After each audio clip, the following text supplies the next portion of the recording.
Ce soir, une autre innovation de voter directement via SMS. Alors là, cet esprit d'innovation doit être présent aussi ici.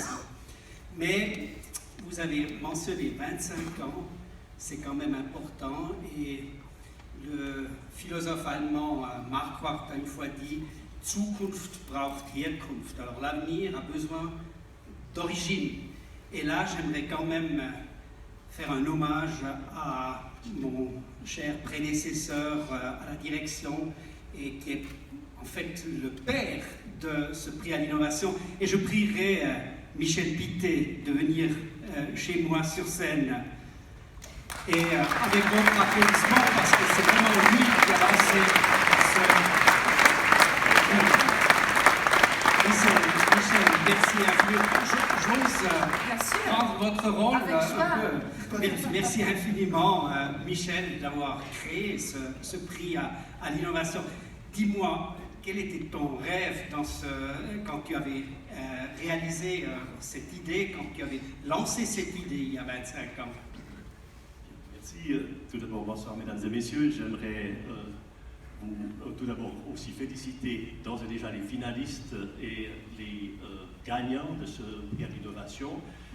À l'époque, il faut se situer dans les années, fin des années 80, début des années 90. En fait, il y a eu tout d'abord cette crise immobilière dont beaucoup se souviennent ici, à la fin des années 80, et j'étais à ce moment-là directeur de la promotion économique, et elle s'est poursuivie pratiquement sous forme d'une récession jusqu'à la fin des années 90, c'est-à-dire qu'on a vécu une période vraiment difficile. Or, qu'est-ce qu'on peut constater dans une période difficile? C'est qu'on peut déplacer des succursales, on peut déplacer des parties de production, on peut déplacer une direction financière ou une direction administrative. On a beaucoup plus de peine à déplacer une bonne équipe de recherche et de développement. Pourquoi? Parce que c'est la théorie des cercles de qualité, c'est une équipe qui doit vivre ensemble, qui doit travailler ensemble et qui doit finalement jouer un rôle très important pour l'avenir des entreprises. Et là, en 91, on avait sorti, parce que dans cette période difficile, il fallait prendre des mesures, faire des choses très rapidement, on avait sorti ce qu'on avait appelé un programme qui s'appelait pour un troisième étage de l'économie fribourgeoise. Il y avait à la fin de ce programme 105 mesures. La 66e, eh bien, c'était justement la création d'un prix à l'innovation. Je me suis amusé, avec du recul maintenant, à voir à peu près ce qu'on avait réalisé comme mesures à la fin de mon mandat à la promotion économique et ensuite à la place de Béatrice Nanton, c'est-à-dire à la direction d'économie. Eh bien, c'est à peu près les trois quarts. Il y avait quand même un petit quart de ces mesures qui étaient soit irréalisables, soit qui n'étaient plus d'actualité. Mais tout de même, avec le prix à l'innovation, quelques années après, c'était la pépinière d'entreprise FreeHop, c'était la société de capital risque qui a été créée, c'était une nouvelle loi sur la promotion économique, il y a eu toutes sortes de mesures qui ont été prises. La société de capital risque, on nous prédisait au Grand Conseil qu'elle allait durer au maximum une année. Et alors, elle a 19 ans, elle aura 20 ans l'année prochaine, et je crois qu'elle se porte bien. Enfin voilà, alors le prix à l'innovation, c'était ça. Et dans cette période difficile, ça nous intéressait beaucoup de savoir quelle était la place de la recherche et du développement dans le canton de Fribourg. Et je dois avouer très modestement qu'à l'époque, je n'aurais jamais pensé que ça avait une telle importance.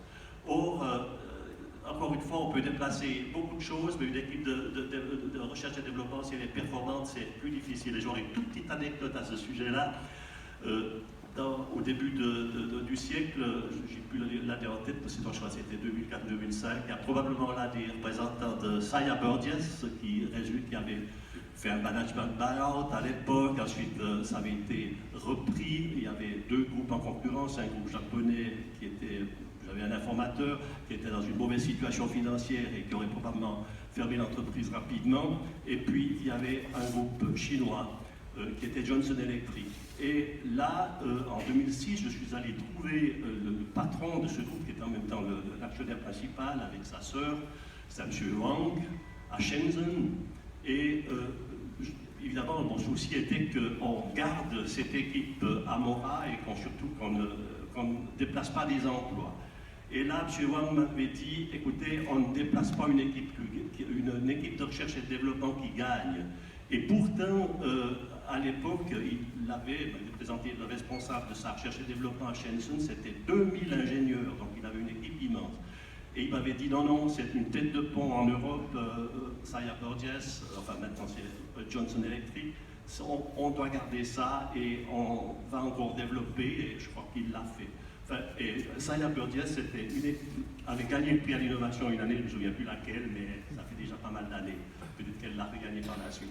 Enfin voilà, une anecdote pour dire à quel point la recherche et le développement est important, sont un secteur important de l'entreprise, et ce prix à l'innovation, évidemment, il joue un grand rôle. Je termine par des félicitations parce que nos successeurs, soit à la promotion économique, soit à la direction de l'économie, ont fait de ce prix qui était très simple au départ un développement magnifique, en innovant pratiquement à chaque édition, et surtout ils ont réussi à réaliser une communication fantastique, ce qu'on ne faisait pas à l'époque parce qu'il fallait bien commencer. Voilà.